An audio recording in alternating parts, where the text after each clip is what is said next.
Alright, so got some work done to the 372. I know it's...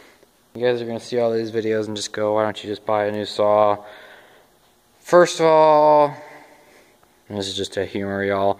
I don't want to X-Torque. I could go and rebuild it, but at OEM, even a NWP, it'd be expensive on this. But cylinder and piston on it are really good. Carburetor's good.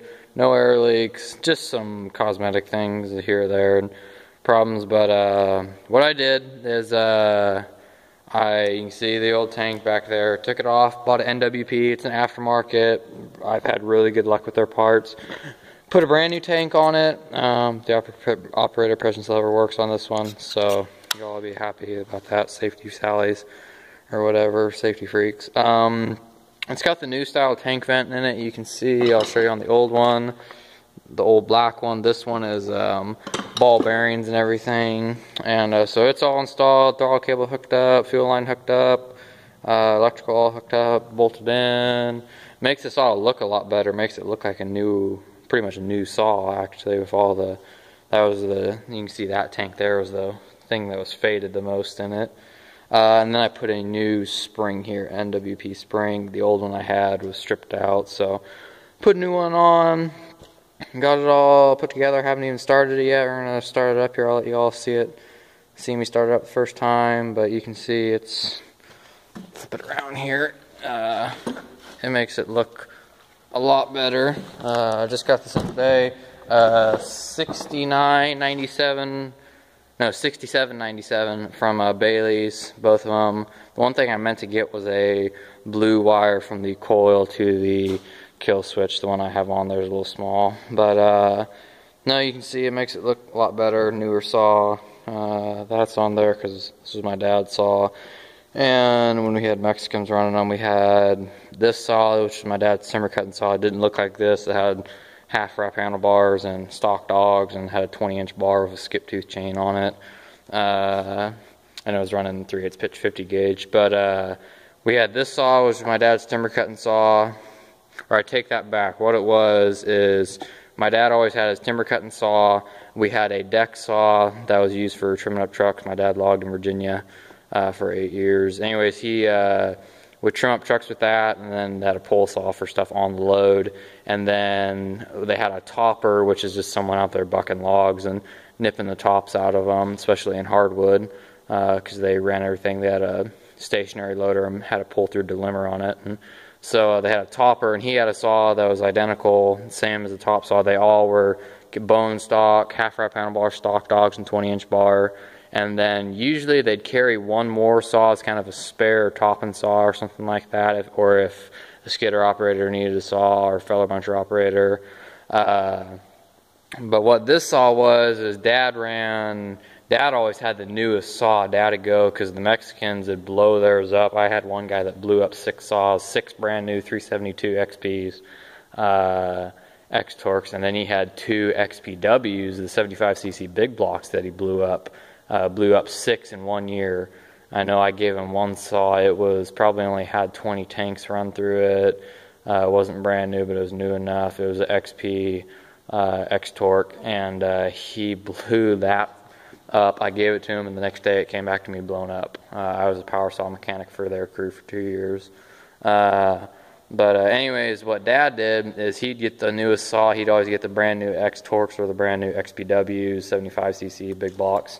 But what this saw was, we had probably close to 70 saws between cases and everything, scored up pistons and jugs and everything. But he rebuilt the saw, took the case, crankshaft and everything in it, main bearings and seals are all good, and then put a 372 XP non-X-Torque piston, and then put the non-X-Torque cylinder, non-X-Torque carb, and rebuilt this saw from the ground up.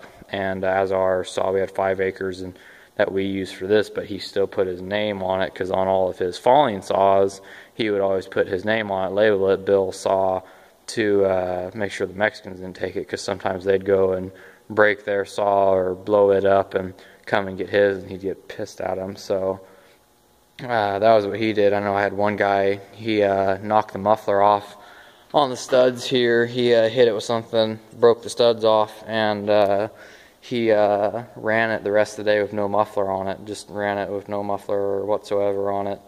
But we're not happy with him. And then I had one guy, same guy that locked up 6 saws in a year. He blew a spark plug out of the cylinder, which I've seen people do that. We had one saw that was a rebuilt saw, and I rebuilt that I think 3 times.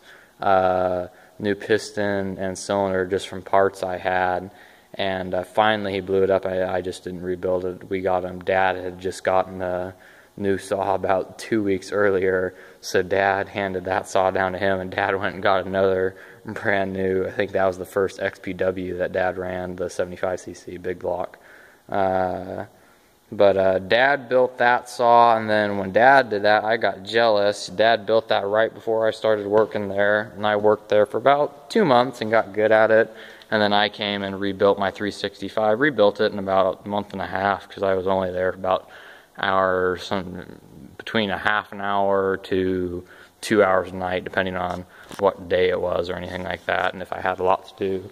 But yeah, I was a mechanic for right at 2 years. Serviced 3 to 4 saws 5 days a week. I'd get there, I'd mix saw gas, fill up and get bar oil, fill up bar oil, make sure I got hydraulic oil, and then once I fill up the pickup, once I got all that done, I'd go into the saws and usually worked on them at the shop and then sharpened chains at my house.